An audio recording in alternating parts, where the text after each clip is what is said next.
오늘 좀 많이 오셔야 되는데 오늘 또 저렇게 오시네. 늘 우리 교회를 위해서 목사님, 사모님 기도해주고 계십니다. 오늘도 하나님의 큰 섭리 가운데 이렇게 목사님 보내주셨으니까 놓치지 마시고 큰 은혜가 있기를 주의 이름으로 축복합니다. 네.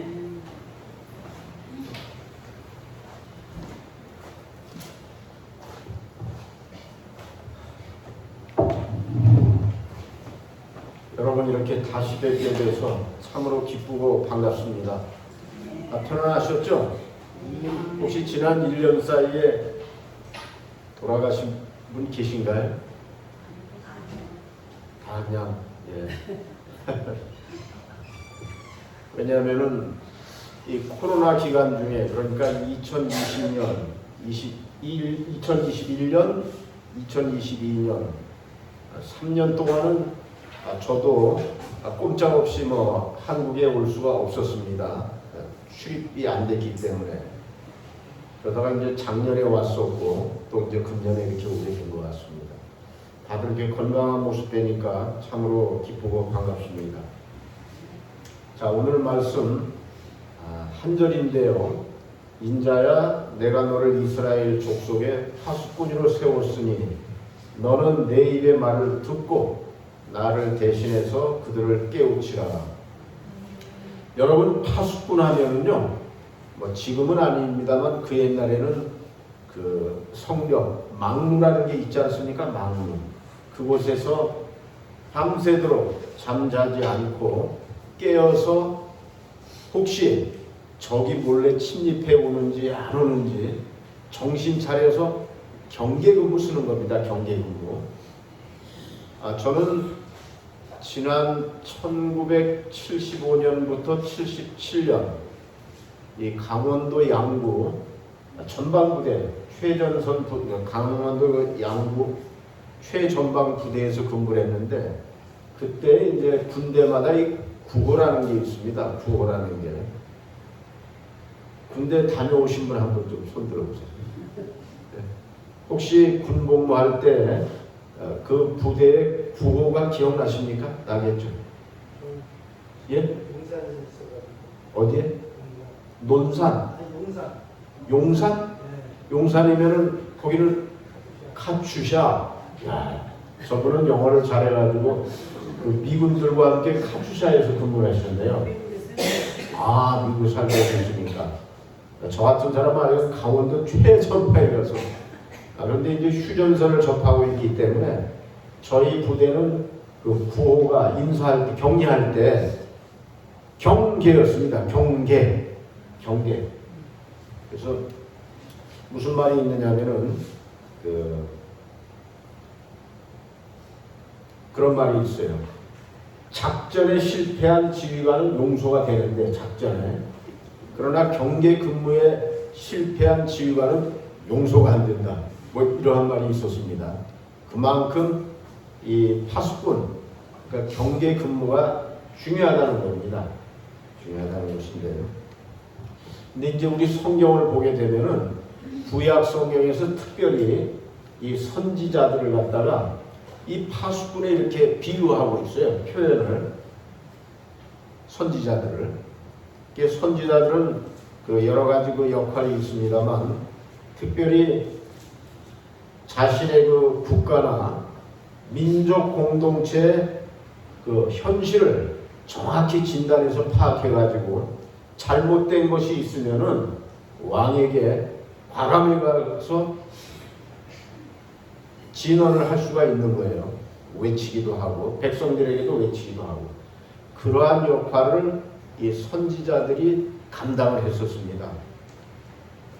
그런데 오늘 특별히 그 선지자들 중에서 여러분 생각나는 분 중에 이사야 선지자 같은 경우에는 이사야서 1장을 보게 되면 아주 유다 민족, 유다 백성들에 대해서 지나칠 정도로 과감하게 그야말로 책망을 하는 걸 볼 수가 있습니다. 거기에 보면은 그 이스라엘 백성들에게 이제 과감하게 이렇게 말씀할 때 뭐라고 말하냐면은 그 허물진 백성이요, 그 다음에 행악의 종자요, 행위가 부패한 자식이다. 그 유다 민족, 유다 백성들에게 뿐만 아니라 너희는 이 발바닥에서 머리 끝까지 도대체 성황 구석이라고는 하나도 없구나. 뿐만 아니라 너희의 그 무수히 바치는 그 재물, 헛된 재물이라고 말씀하고 있어요. 그리고 성회와 더불어서 각종 집회, 모임, 행사, 성회와 더불어서 악한 일을 하는 것은 나 차마 눈뜨고 볼 수가 없다. 또 너희들의 그 많은 기도를 나는 정말 가증스럽다. 이 이사야서 1장을 읽어보면 처음부터 1장 전체가 와, 이 책망도 책망 나름인데 아주 그냥 험하게 야단을 쳐요. 과감하게. 그런가 하면 우리 요나라고 하는 그 선지자를 알 겁니다. 하나님께서 이 니느웨 성, 이 사람들이 그 악한 것이 나에게 상달됐는데 너는 가서 그 백성들에게 그 도시에 가서 그들이 회개할 수 있도록 깨우치도록 외치라고 했습니다. 아무튼 이 선지자의 역할은 자기의 나라나 민족 잘못됐을 경우에 침묵하지 않고 외면하지 않고 그야말로 과감하게 목숨을 내놓고 외쳐야 될 의무가 있는 것입니다. 그래서 듣든지 아니 듣든지 가서 외쳐야 됩니다. 일단은. 그런데 말씀을 전할 때 회개하고 돌아오는 사람도 있습니다. 요나가 말씀을 전했을 때 그 니느웨 백성들은 왕을 비롯해 가지고 모든 백성들, 심지어 소나 가축들, 양, 가축들까지도 금식을 하면서 그야말로 회개했다는 그러한 기사가 있는데요. 동물들까지는 무슨 죄가 있는지 모르겠습니다만 아무튼 전폭적으로 모든 사람들이 거국적으로 회개했기 때문에 하나님의 심판을 면할 수 있다는 그런 기사가 있어요. 선지자들은 파수꾼의 사명은 듣든지 아니 듣든지 외쳐야 될 책임이 있습니다. 만약에 외치지 않으면은 그 성경에 보면은 누가복음 19장 40절에 보니까 아주 표현이 재밌어요. 돌들이 소리칠 거라고 했어요. 돌들이. 만약에 너희가 외치지 않으면은 돌들이 소리칠 것이다. 이런 말씀도 있습니다. 자, 아무튼 그 듣든지 아니 듣든지 외쳐야 되는데 그 신약 성경에 보면은 이 베드로가 설교할 때 많은 사람들이 애통해하면서 가슴을 치면서 회개했다는 기사가 있습니다. 그래서 그날의 당일에 3,000명이 회개하고 주님께 돌아왔다는 기사가 있어요. 어찌할꼬 하면서 가슴을 찌르는 그 설교에. 그런가 하면 또 반대적인 것도 있더라고요. 스데반이 설교했을 때는 마음에는 찔렸는데 회개하지 않고 귀를 막고 오히려 돌로 쳐 죽이는 그러한 일도 있었어요. 그러니까 반응이 두 가지야. 정말 내가 잘못했구나 하고 깊이 깨닫고 돌이키는 사람이 있는가 하면은 그걸 갖다가 돌로 쳐서 스데반 같은 경우는 때려 죽이는 그러한 일도 있습니다.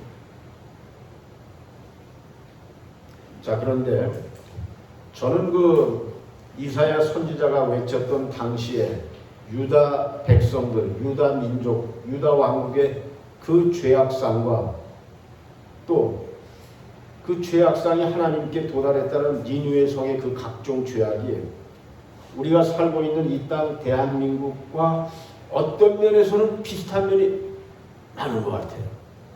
그래서 우리는 정말 하나님께 진실로 나의 죄를 고백하고 회개하지 않으면은 하나님의 심판이 가깝지 않은가 이런 생각을 하게 됩니다. 저는 이 한국에 이번에 왔을 때 가장 더운 때 온 것 같아요. 지난 8월 달 저는 이 땅에 태어나서 지난 8월 달 하루에 3번을 샤워한 거는 처음이었습니다. 이 땅에 태어나서 그 정도로 더웠는데 제가 살고 있는 LA도 여기보다도 기온은 더 높을 때가 많습니다. 한 40도 정도 될 때도 많습니다. 그런데 이제 습도가 높지 않아서 그런지 여기는 아무튼 나갔다 오면 땀으로 이렇게 디범벅이 되는 걸 볼 수가 있는데 그런데 한국에 올 때마다 제가 깜짝깜짝 놀라는 게 있습니다. 3년 동안만 못 왔지, 1년에 한두 번씩은 왔는데 올 때마다 대한민국이 정말 하나님께서 크게 축복해 주셨구나, 이걸 느낄 수가 있어요. 일단 제가 미국에서 한국에 입국할 때 그 인천공항에서 입국 수속을 받는데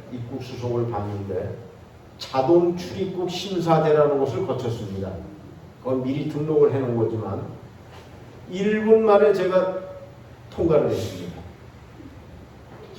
아마 전 세계 다 가보진 않았지만, 그러니까 딱 들어가서 사진 찍고 지문 하나 찍고 그대로 통과. 1분. 그리고 짐이 없다면은 그냥 버스 타고 나의 목적지로 가면 되는 겁니다. 난 다시 한번 이 대한민국의 이 인천공항 정말 최고다. 기다리는 게 없으니까. 제가 미국에 들어갈 때는요 아주 스트레스 받습니다. 미국의 시민권자임에도 불구하고 일단은 기다리는 줄이 길어가지고 기본은 30분, 어떤 때는 1시간도 기다릴 때 있어요. 줄 서가지고. 그리고 쓸데없는 것도 물어보고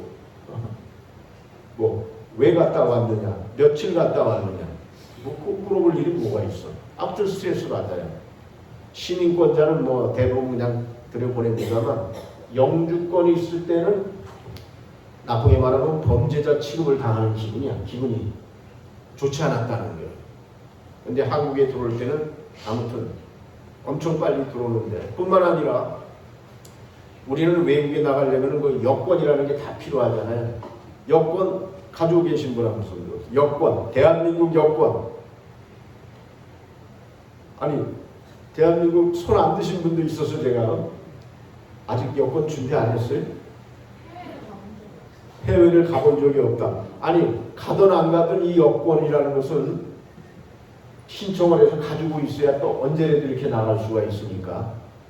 자매님은 아직 해외는 한 번도 안 나가셨어요? 일본도? 대만도? 제주도는 갔다 왔어요? 제주도는 여권이 필요 없으니까. 근데 여권 준비하셔야 돼. 어렵지 않아요.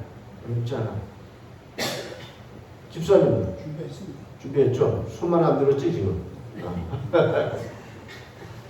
아무튼 이 여권이, 대한민국 여권이요, 여권 파워라고 하는 게 있어요.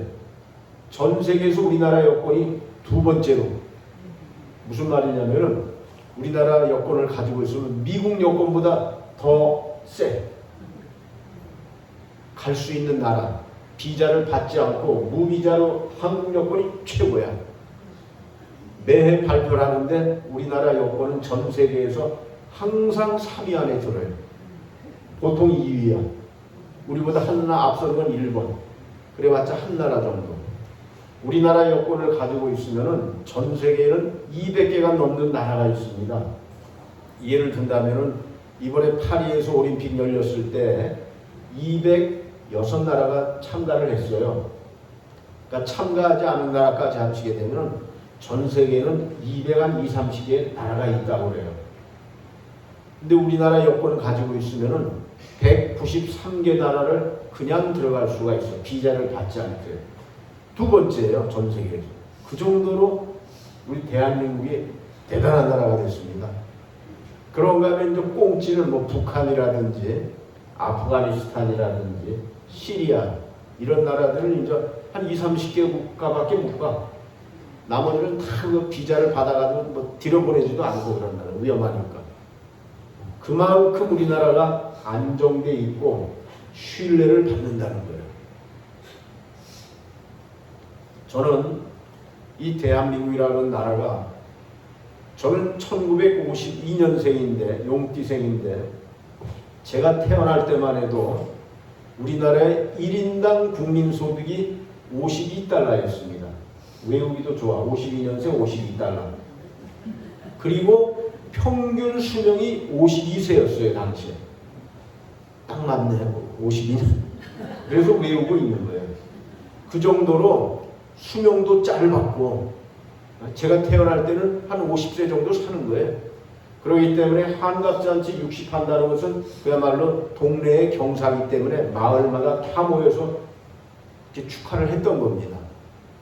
그리고 지구촌에서 가장 못 사는 나라 10손가락에 들어갔을 거예요, 대한민국. 50여 달러밖에 1인당 국민소득이 안 되니까. 그런데 세월이 흘러가지고 작년에 우리 대한민국의 1인당 국민 총소득이 36,000달러가 넘었어요.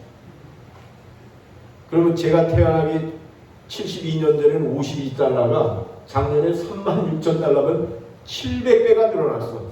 700배. 70배도 아니고. 엄청나게 하나님께서 우리 민족에게 열심히도 살았지만 물질적인 축복을 주셨는데 우리나라가 경제 대국입니다. 전 세계 그 많은 나라 중에서 인구가 5천만 명 이상이 되는 나라, 그래도 5천만 명이 이상 되는 나라 중에서 우리나라의 작년의 경제 순위가 6위였습니다. 6위. 대단한 거 아니에요? 우리보다 앞서는 나라는 일단은 미국, 그 다음에 유럽에 있는 독일, 영국, 프랑스, 이태리, 이런 나라가 이제 인구가 5천만 명 이상은 되고 그런 나라들이 우리보다 앞서 있고 우리나라가 6위예요. 그런데 우리 바로 밑에가 어느 나라인 줄 아세요? 응? 아주 맞았어, 목사님. 일본이야. 아, 일본이 어떤 나라였느냐면요, 옛날에는 미국과 경제 대국 1, 2위였어요. 한때는 우리는 일본을 따라가기 힘들었어. 몇십 년 이렇게. 그런데 작년에 우리보다 간발의 차이로 거기가 7등했어. 그리고 8등은 대만, 타이완. 그러니까 저는 그 미국에 살면서 이 인종차별을 조금 받아요. 그 미국이라는 나라가 이상해요. 되도 안 하게 우리 아시안들을 갖다가 좀 깔보고 우습게 하는 경향이 있어. 전혀 우스운 나라가 아닌데. 이렇게 그 이유는 미국과 중국 간의 관계가 아주 안 좋아서 미국이 중국을 이제 적대시하고 서로 이제 그러다 보니까 중국 사람이나 한국 사람이나 일본 사람이나 생긴 게 비슷해가지고 저 사람이 뭐 중국 사람인지 구별을 못하고 그냥 다 중국 사람이지 않은 것 같아요. 그래서 한국 사람들도 이제 피해를 보는 경우가 있습니다. 그러나 냉정히 생각하면은 한국, 일본, 대만처럼 잘 사는 나라가 어디 있어요? 미국보다 제가 보면 훨씬 더 잘 사는 것 같아요. 뿐만 아니라 한국은 이제 지난 올림픽 때 제가 느꼈는데 스포츠 강국이야.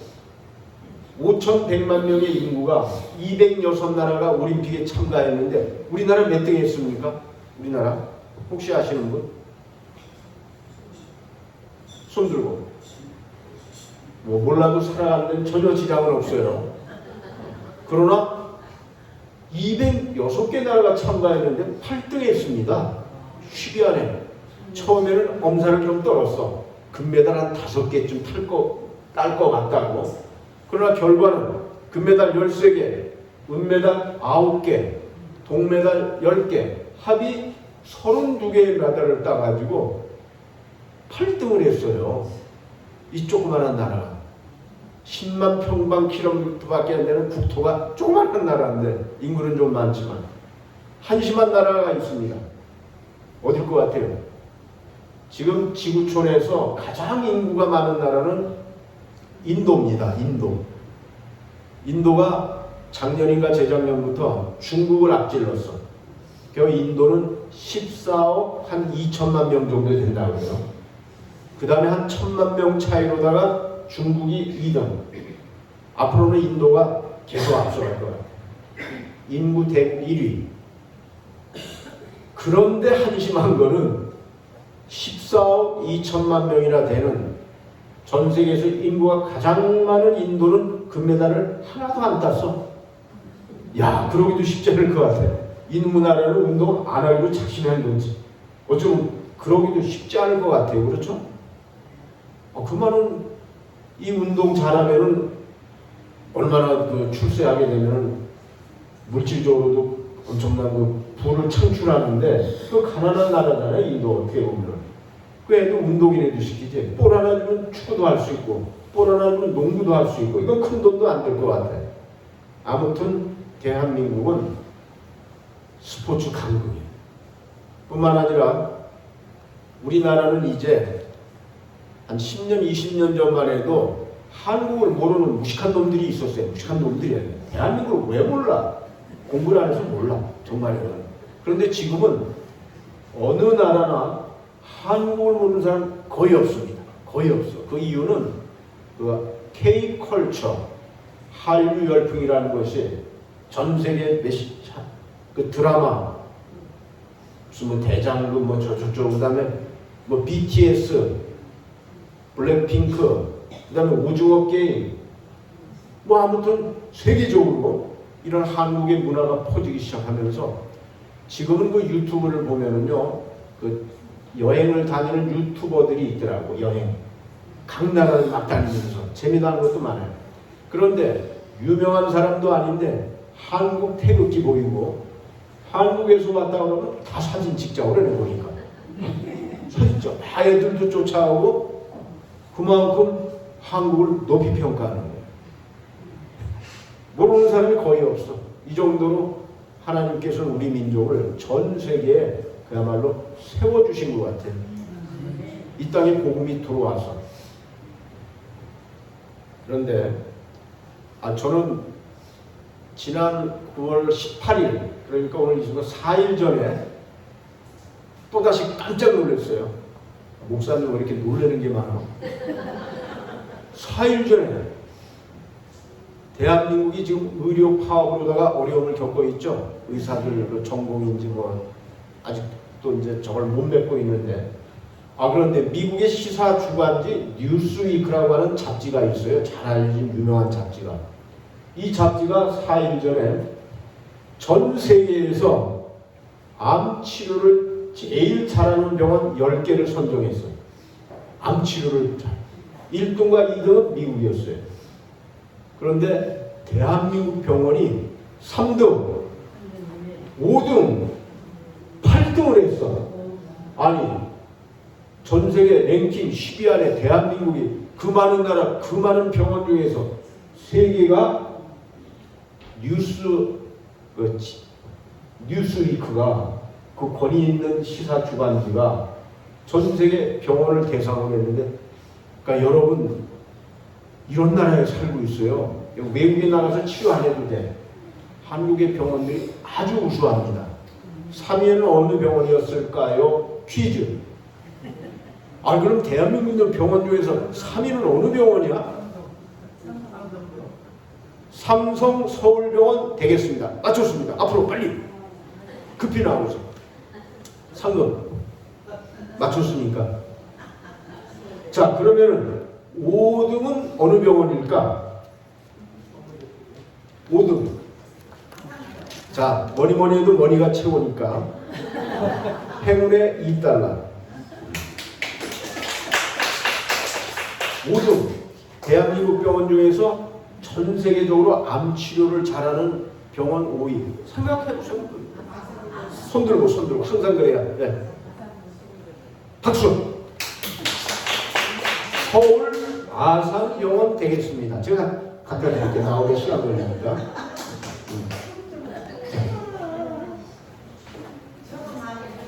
자, 그러면 10위 안에 3개의 병원이었다니까 8위에 든 병원이 있는데 8등.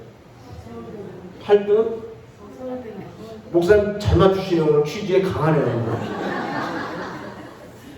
예. 서울대 병원이 8등. 10위 안에 들었는데 10위 미치지만 그래도 이제 세브란스 병원이라든지 서울 성묘병원도 아주 우수한 암치료. 자, 이런 나라에 경제 강국이죠. 스포츠 강국이죠. 운동을 못해. 그 다음에 문화, 뭐 영화면 영화, 음악이면 음악, 뭐 K자 들어가는 거 많잖아. 뭐 한복도 있고 한글도 있고 뭐 음식도 있고 그냥 다방면에 이제 한국분들이. 그 다음에 이제 우리나라는요, 제가 보기에 지하철이 이렇게 잘 돼 있는 나라는 대한민국밖에 없어요. 저 미국의 LA에 40년 살면서 LA에도 지하철이 있습니다. 지하철. 근데 어쩌면 저 지하철 한 번도 안 타봤어. 아니 궁금해서라도 한번 타볼 거야. 이 지하철 LA는 어떻게 생겼는지. 그러나 타본 사람들 얘기 들어보면 지저분하고 위험하고 범죄. 뉴욕은 더 말할 것도 없다고 그래요. 근데 한국의 지하철은 미국에서는 저 자동차가 없으면 꼼짝을 못합니다. 집에 돌아올 때까지 꼭 운전을 하지 않으면 대중교통을 일단은 제가 이용할 줄을 몰라. 버스를 타본 경험이 뭐 한두 번, 서너 번 있을까 말까 40년에. 지하철을 한 번도 안 타봤고 그럼 오로지 그냥 운전을 해야 되는데 한국에 와서 가장 좋은 점 중에 하나는 뭐냐면 운전을 안 하니까. 지하철이면 거의 다 됩니다. 거의 다. 제가 가는 어느 교회라든지 목적지에 지하철로 다 이동이 가능해요. 지방에는 KTX. 또 이곳은 광화문에서 1150번 버스 타게 되면 1시간 내에 무사히 용산권에 도착. 시원하고. 지난 8월 달에 그렇게 더워도 지하철 타면 내리기가 싫어. 워낙 냉방이 잘 돼가지고 그냥 갔으면 좋겠어. 버스도 마찬가지고. 그런데 제가 이번에 와서 또 너무나 놀란 게, 목사님 왜 이렇게 놀래? LA에서는요 40도 정도 뜨거운 햇빛 가운데 버스 정류장에 이 가림막이 없는 곳이 여러 군데 있어요. LA에서 문제가 되고 있어. 우리 나이 드신 어르신 애들은 버스를 주로 이용하는데 그러면 버스가 뭐 쉽게 나와 금방금방.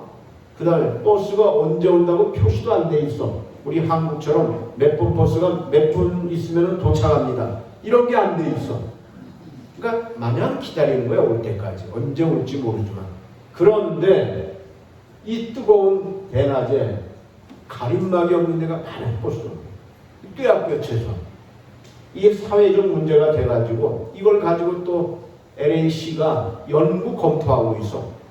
야, 이거 한심하다. 그런데 한국에 와 보니까요, 곳곳마다 그늘막이라는 게 있어. 대형 우산 큰 거 보시죠? 곳곳마다.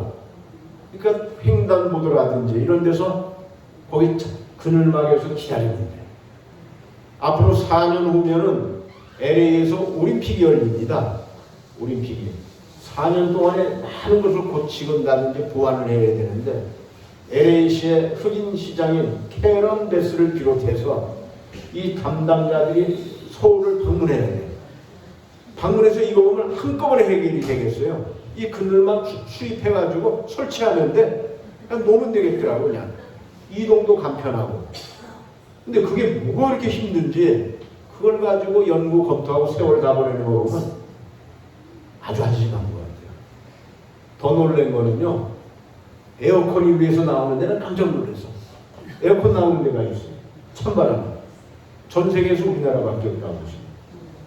작년 겨울에 광명시에 있는 어느 교회에 설교를 하고 하는데 눈이 많이 오는 날이었어요.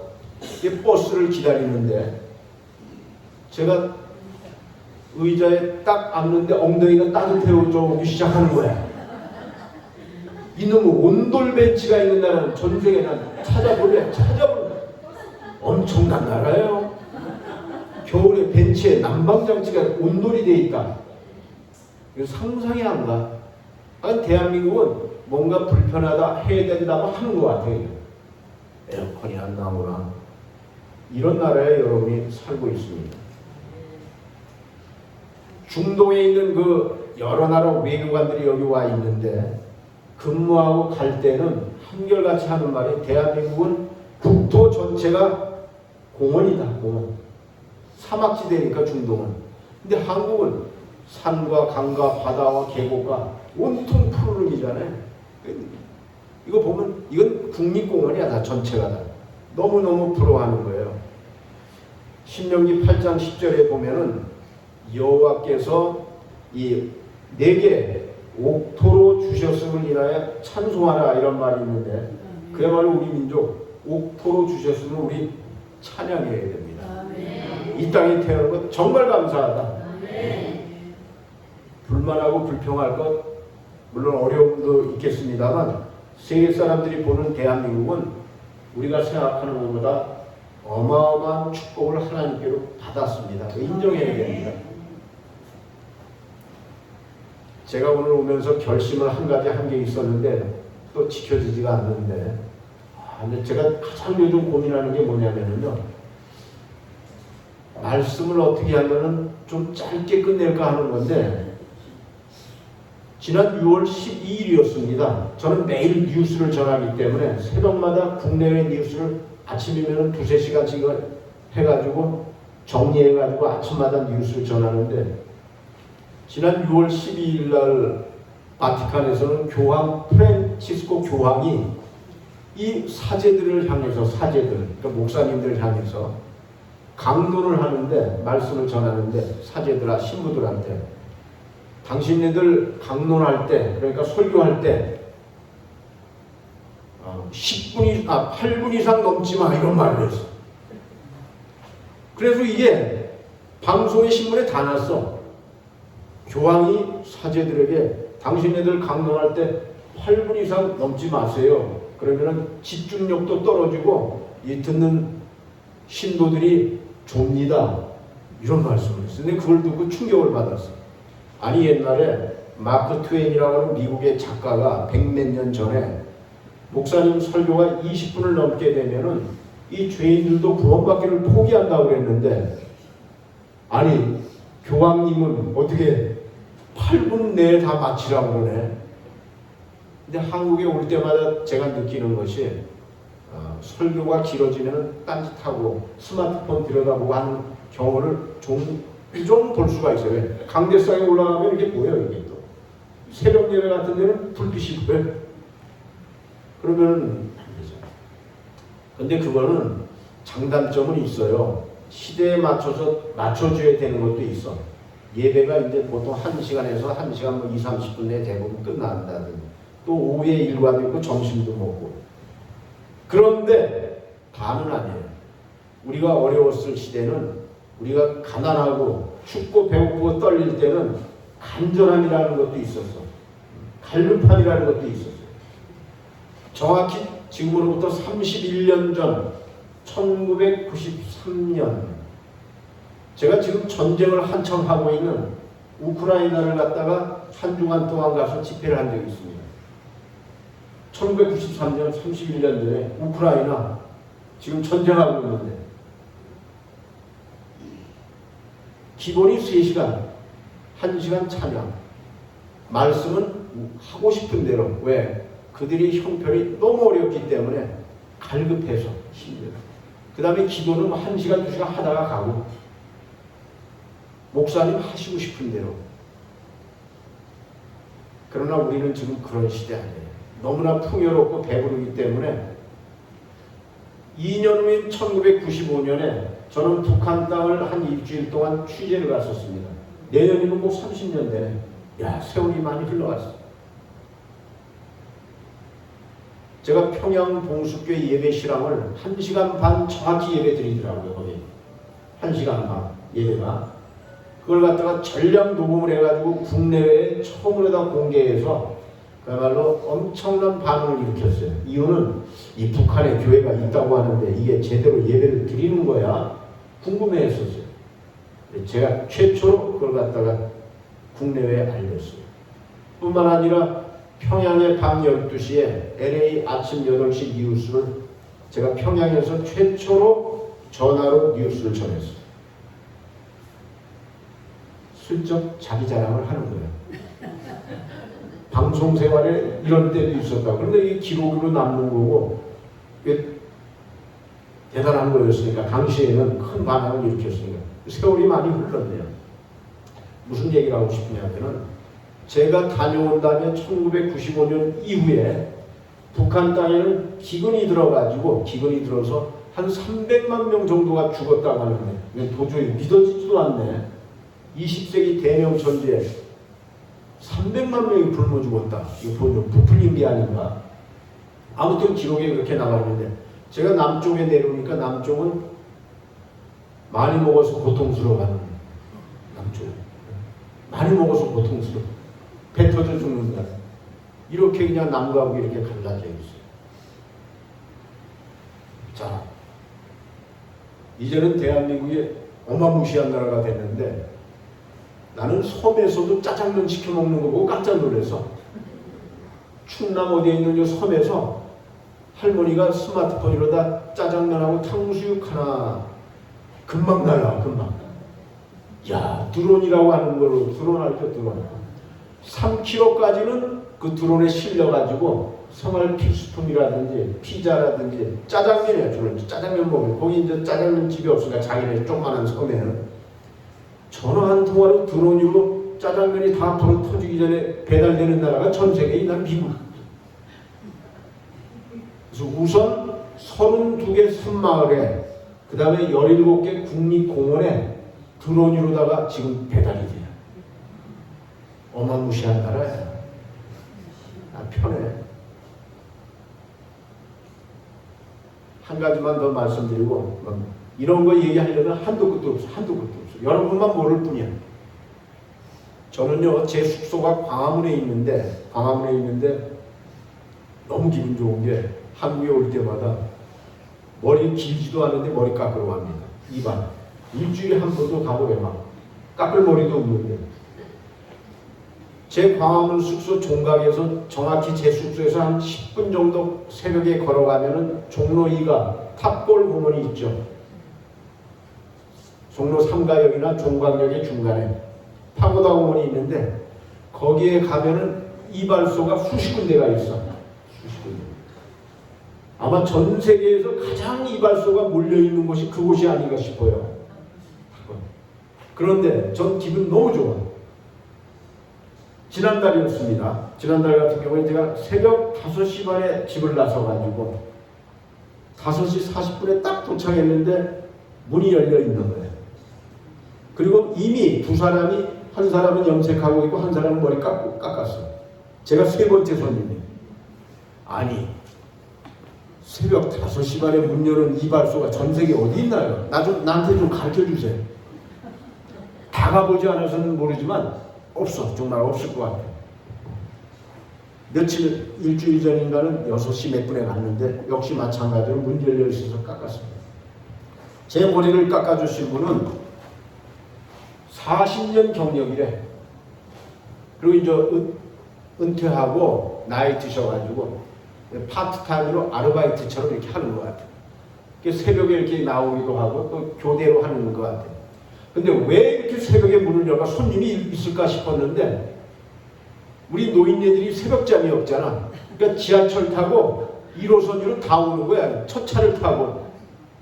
일단 가격이 싸니까 6,000원 되겠습니다.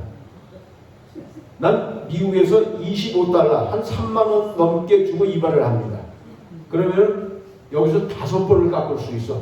LA에서 한 번 깎을 거를 여기 와서 5번을 깎으니까 그것도 또 소위 말해서 전문가가 깎아주잖아요. 그냥 40년 경력에 깎을 머리가 없어도 가는 거야.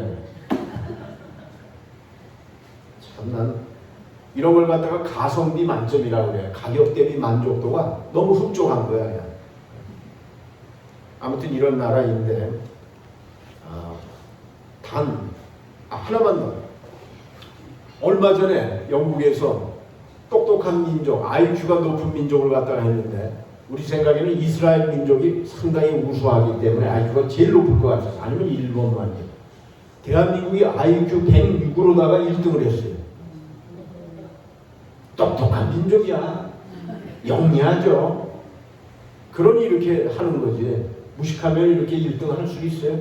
거기다가 글자를 모르는 사람이 전 국민의 한 1%밖에 안 돼요. 99%가 한글 다 알아. 문맹률 1위. 글자를 모르는 사람이 없어 거의. 대학 진학률 1위.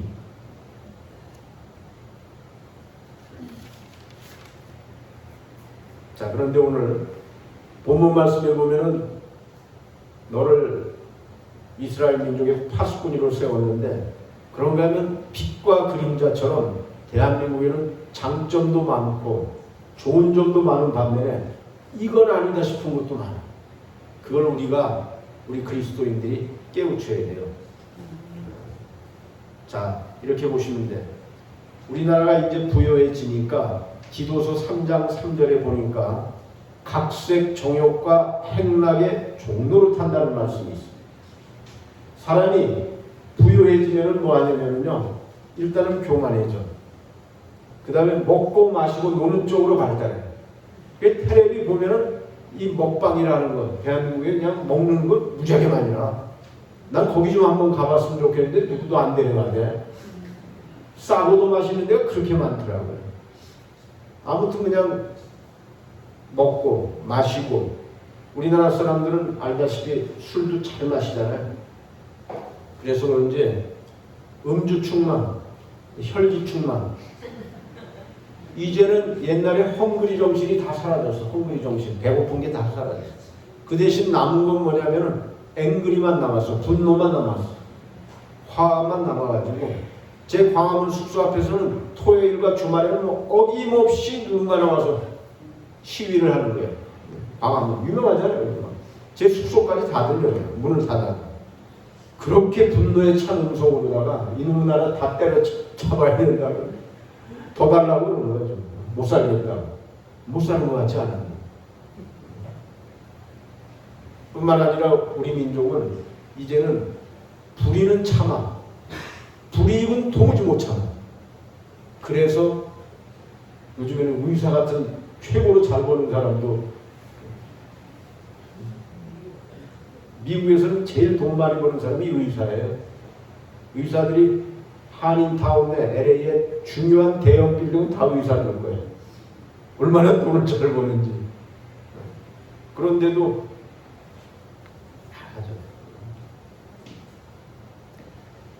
자, 이제는 대한민국에서는요, 나이 드신 분들은 정말 살아가기 쉽지 않아요. 왜?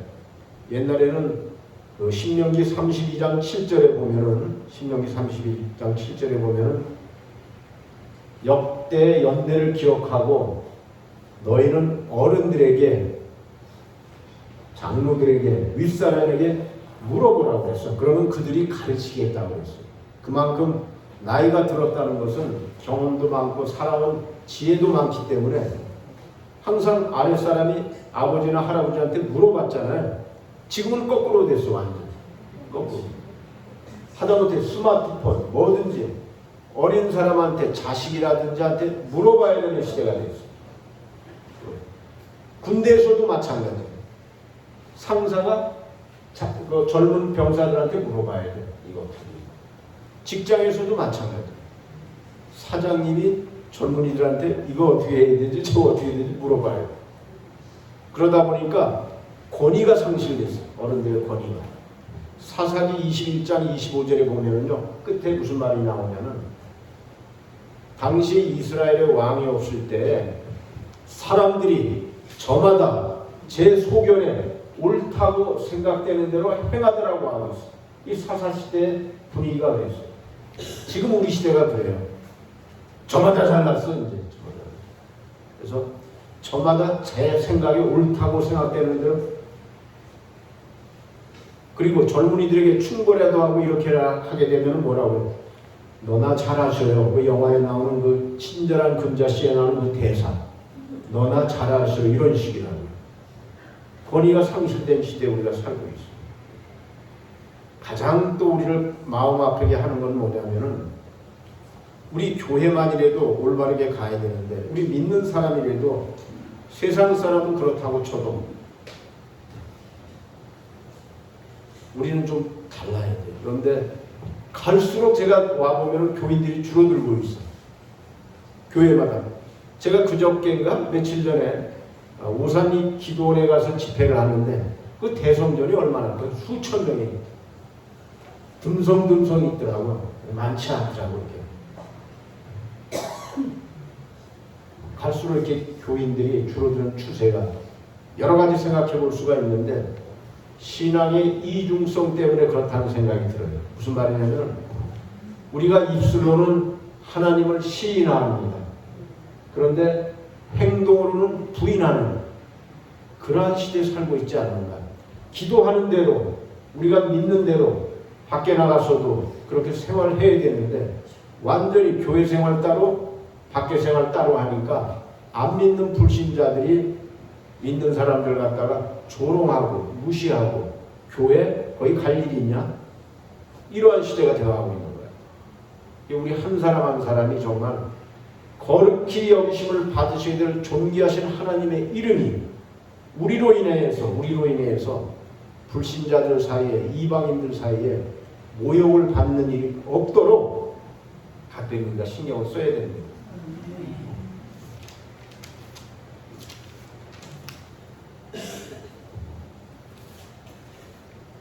제가 드리고 싶은 말씀은 많지만 하나만 말씀드리고 이제 말씀을 좀 끝내도록 하겠습니다.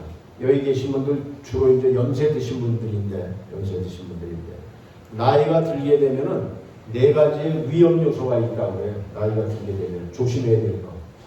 여러분은 거기 여기에 해당이 안 됐으면 좋겠어. 안 되실 것 같아. 첫째는 따라서 해보세요. 유병장수. 병이 있으면서 오래 사는 거 위험한 거예요. 그렇죠? 유병장수. 여기에 계신 분들은 건강하기 때문에 교회에 나오실 수가 있었던 거예요. 제가 LA에서 보면은 가장 불쌍한 사람들이 이민 와가지고 그야말로 오랫동안 땀 흘려 수고하고 애썼는데 나중에 연세 드셔가지고 몸이 아프시면은 어김없이 10중에 8구는 양로병원, 요양병원에 가시더라고요. 여긴 요양병원이라고 하는데 LA에서는 양로병원이라고 이렇게 불러요. 그러면 거기가 제가 보기에는 임종대기소야. 거기서 이렇게 살아서 건강하게 나오는 확률이 거의 없는 것 같아요. 멀쩡했던 사람도 거기가 있다고 보면 더 나빠져가지고 돌아가셔. 임종대기소. 창살 없는 감옥에 왜? 입출입이 자유롭지 않아. 자기 마음대로 밖에 들락날락거리고. 현대판 고려장 같아. 뭐 자손들이 거기에 뭐 모시고 싶어서 모셨겠느냐면 그러나 자손들 다 일하니까 어쩔 수 없이 양로병원에 가게 되는데 거기 가시게 되면 휠체어 타고 있고 또 운동량이 절대적으로 부족해. 뭐 걸어다니고 뭐 산책할 만한 장소가 없더라고. 그러니까 침대에 누워 있는 거야. 침대에 누워 있으면은 오래 못 가요. 나이 드시면은 첫 번째 건강한 가운데 장수하셔야 돼. 유병장수 좋은 거 아니에요. 여러분은 2다리 멀쩡하고 또 치매 안 걸리셨기 때문에 이렇게 주일날 나왔다는 것만 해도 하나님의 큰 축복이신 줄 아십니다. 또 하나는 이 독고장수 좋지 않습니다. 무슨 말씀인지 아시겠죠? LA에서도 보면은 노인 아파트에 보면은 가장 부러워하는 게 뭐냐면은 부부가 같이 노인 아파트에 사시는 거예요. 장로님, 권사님. 거기다가 이제 장로님이 아직까지도 이렇게 운전하시는 분. 그런데 대부분 보면 또 많은 분들이 과부야. 장로님들이 먼저 돌아가셔가지고 혼자 사셔. 예. 혼자 오래 사는 거 고독하죠. 외롭죠. 그러나 고독하되 고립되지는 말아야 돼. 나 홀로 외롭게. 그럼 일찍 돌아가셔. 주일날 이렇게 교회 나와서 같이 식사하고 성도의 교제도 하고 고립돼서는 안 돼요. 고독사라는 것도 있고 그렇잖아요. 혼자. 그런 분들은 교회를 안 다녀서 그래. 왜? 그분이 안 보이시면 교회에서 연락할 거 아니에요. 목사님 신방을 하든 뭐 하든. 그러나 교회도 안 나오는 사람은 죽어도 죽는 건 몰라. 또 교회에서 장례도 치러주고 그러니까 교회 열심히 나와요. 그 다음에 이제 뭐 무업장수라는 말도 있어요. 일 없이 오래 사는 거 무업장수. 노는 것도 힘들잖아요. 자기가 할 수 있는 봉사활동을 찾아서 열심히 해야 돼요. 그 다음에 마지막으로 이제 무전장수도 힘들어. 무슨 말인지 아시죠? 돈 없이 너무 오래 사는 거예요. 그러니까 여러분이 가지고 있는 재산 일단은 지켜야 돼요. 자손들에게 미리 다 주게 되면 굶어 죽어요. 그 다음에 조금만 주게 되면 쫄려서 죽어. 더 달라고 막 쫄려요. 그거 빼먹으려고. 하나도 안 주면 맞아 죽을 수도 있어. 그럼에도 불구하고 본인이 가지고 있는 거는요, 본인을 위해서 잘 사용하다 가야지, 누릴 줄도 알아야지, 자손들에게 남겨주겠다? 멍청한 짓이에요. 성경에 보면 하나님께서 우리에게 물질 주신 거, 욥기 1장 21절에 우리가 적신이로 왔다가 적신이로 돌아가는데 수고해서 얻은 것을 하나도 가지고 가지 못한다고 했어요. 확실한 말 아니에요? 또 내일 죽을지 모레 죽을지 예측할 수가 없어. 하나님이 주신 물질을 주의 사업을 위해서, 정말 하나님의 일을 위해서 사용할 줄도 알아야 돼. 하나님 앞에 가서 결산할 때 너 내가 준 건강과 물질과 시간을 어디에다 어떻게 썼느냐고 물어보면 뭐라고 대답할까요? 우리 그리스도인들 너무 지나치게 검소하지 마세요. 검소하다는 거 잘못 얘기하면 인색한 거야. 그리스도인들은 좀 넉넉할 필요가 있어. 나 아무것도 가진 게 없어? 아니 어쩌면 왜 가진 게 하나도 없을까? 집이 있을 수도 있고 뭐 얼마가 되는 예금이 있을 수도 있고 먹고 싶은 거 있으면 사 드세요. 그리고 가시고 싶은 곳이 있으시면 같이 어울려서들 여행 가세요. 이 여행이라는 것도 이 가슴이 떨리고 호기심 있을 때 가야지, 두 다리 떨릴 때 가면 이건 민폐야. 그런 거 많이 느끼지 않아요? 단체 생활하는데 같이 움직여야 되는데 건강할 때 먹고 싶은 거 있으면 그냥 드세요. 혼자서라도 가고 싶은 거 있으면 가시고, 그리고 선한 사업에 부여한 자가 되세요. 하나님의 일을 위해서 좀 쓰는 게 있어야지. 주의 일을 위해서. 미국에서는 주로 자기의 그 재산을 많은 사람들이 자손에게 남겨주기보다는 교회나 병원이나 대학이나 이런 여러 사람을 위해서 쓰이는 곳에 놓고 갑니다. 근데 우리 한국 분들은 자식을 다 공부시켰고 결혼까지 시켰는데도 못 줘서 한다냐. 이거는 그 사람을 잘못되게 하는 거예요. 공부시켰으면 그걸로 끝이에요, 사실. 미국에서는 18살까지만 부모로서의 책임이 있더라고요. 고등학교 졸업 때까지. 그 다음은 그 아이들이 대학을 가서 기숙사를 가든지 아니면 자기 일을 찾아서 가지, 우리처럼 대학교 졸업 때까지, 아니 결혼 때까지, 아니 늙어 죽을 때까지. 이건 자식을 잘못되게 하는 거예요.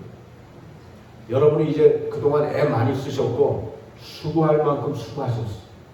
여러분이 자식들 걱정할 거나 그들이 부모를 공양하고 부모에게 효도해야 됩니다. 여러분이 하실 일은 이제 자녀 손들을 신앙으로, 믿음으로 잘 교육시키고 또 기도해 주는 게 필요할 뿐이에요. 자, 말씀을 이 정도에서 끝내야 될 것 같습니다. 그럼에도 불구하고 지금 벌써 12시 10분 되겠습니다. 프란체스코 교황이 들으면 야 이놈아 너 미쳤냐? 내가 8분 내에 마치라고 했잖아. 카톨릭 얘기해, 천주교. 그러나 우리는 한 30분 정도는 여러분이 뭐 또 양해해 주시리라 믿고, 저는 그 오늘 원래는 전방에 있는 군부대를 가게 돼 있었어요. 예정이. 그런데 거기는 제가 이제 제 후배를 보내면서 이 2달러짜리를 갖다가 요즘에 군부대에 제가 열심히 나눠주고 있습니다. 제 목표가 50만 국군 장병에게 2달러짜리를 다 나눠주는 거예요. 그러면 100만 달러 되는데 한국 돈으로 13억 5천만 원 되겠습니다. 제가 지난 20년 동안 이거 열심히 뿌렸습니다. 근데 반응이 너무 좋아. 지난 한 몇 주 전에 충남 홍성에 있는 농촌교회를 갔는데 10년 만에 간 것 같아요. 오래간만에 갔으니까 혹시 저를 기억하시는 분 계세요 하니까 제 응원팀이 12명이 갔어요. 저쪽에 있는 권사님이 돈 주는 목사님 오셨네. 또 한 사람이 2달러짜리를 저한테 보여주는 거예요. 무슨 말이냐면 이걸 부족처럼 주머니에 지갑에 넣고 다니는 사람을 여러 봤어. 근데 이 달러를 제가 오늘도 군 장병에게 주라고 50장을 들려 보냈어요. 그러면서 그냥 나눠주면 안 된다. 왜 달러를 뜬금없이 주는 거야? 미국의 건국 이념은 대한민국의 건국 이념을 아시는 거예요. 대한민국 건국 이념.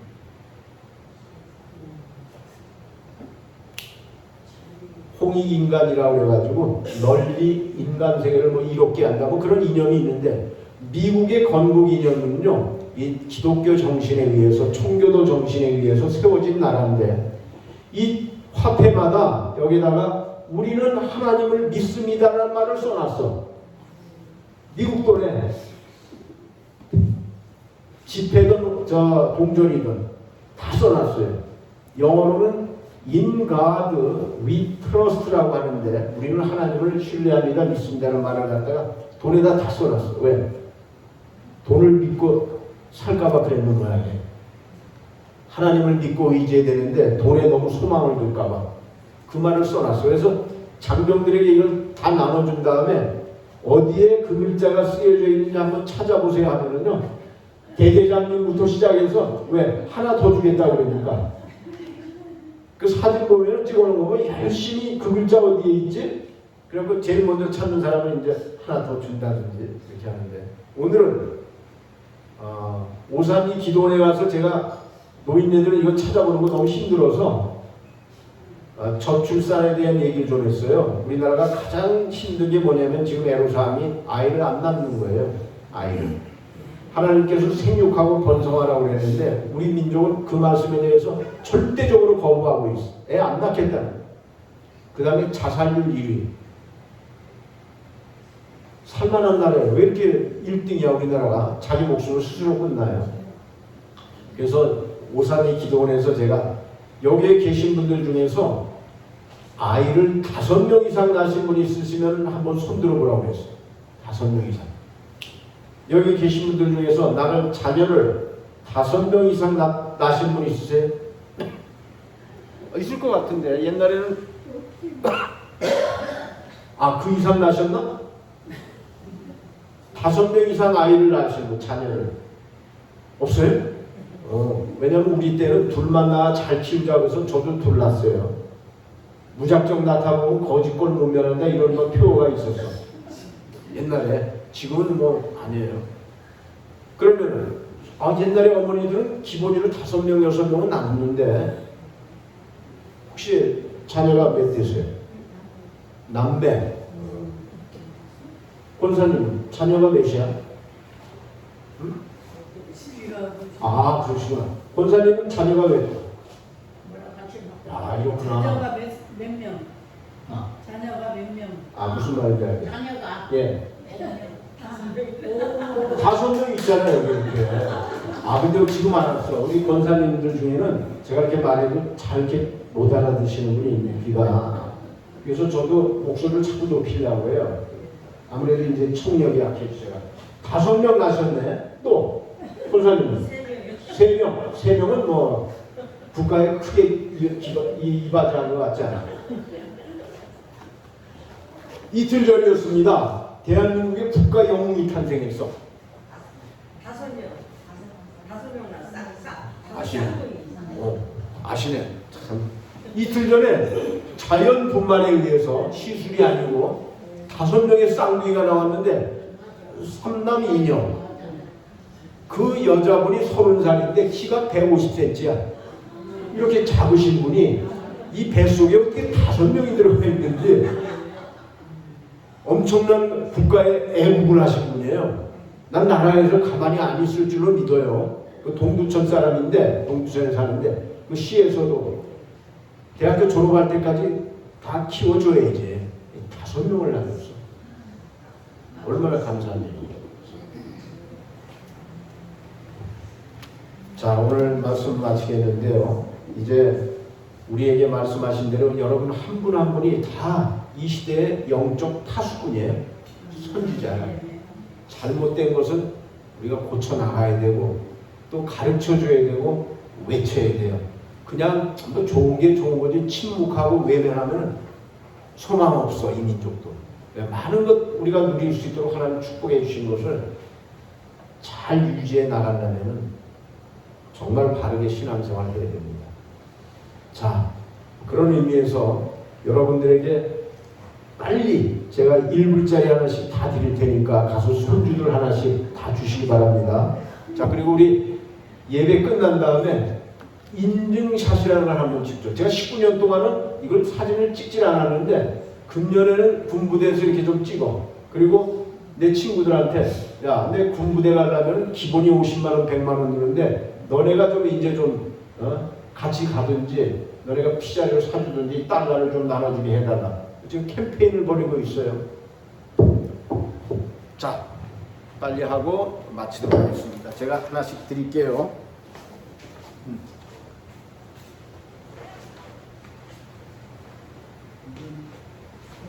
인사드리겠습니다.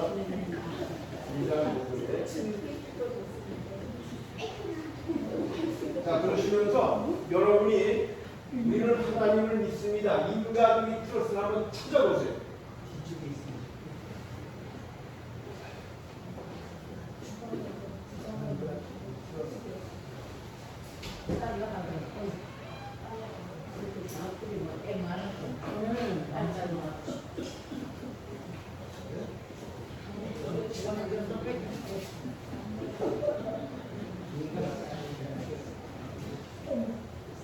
미국동이에요. 미국동.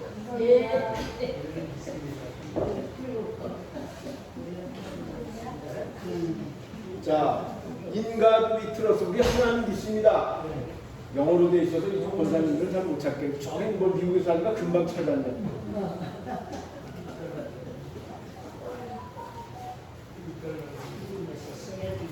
자, 우리 담임 목사님께는 10장 드리겠습니다.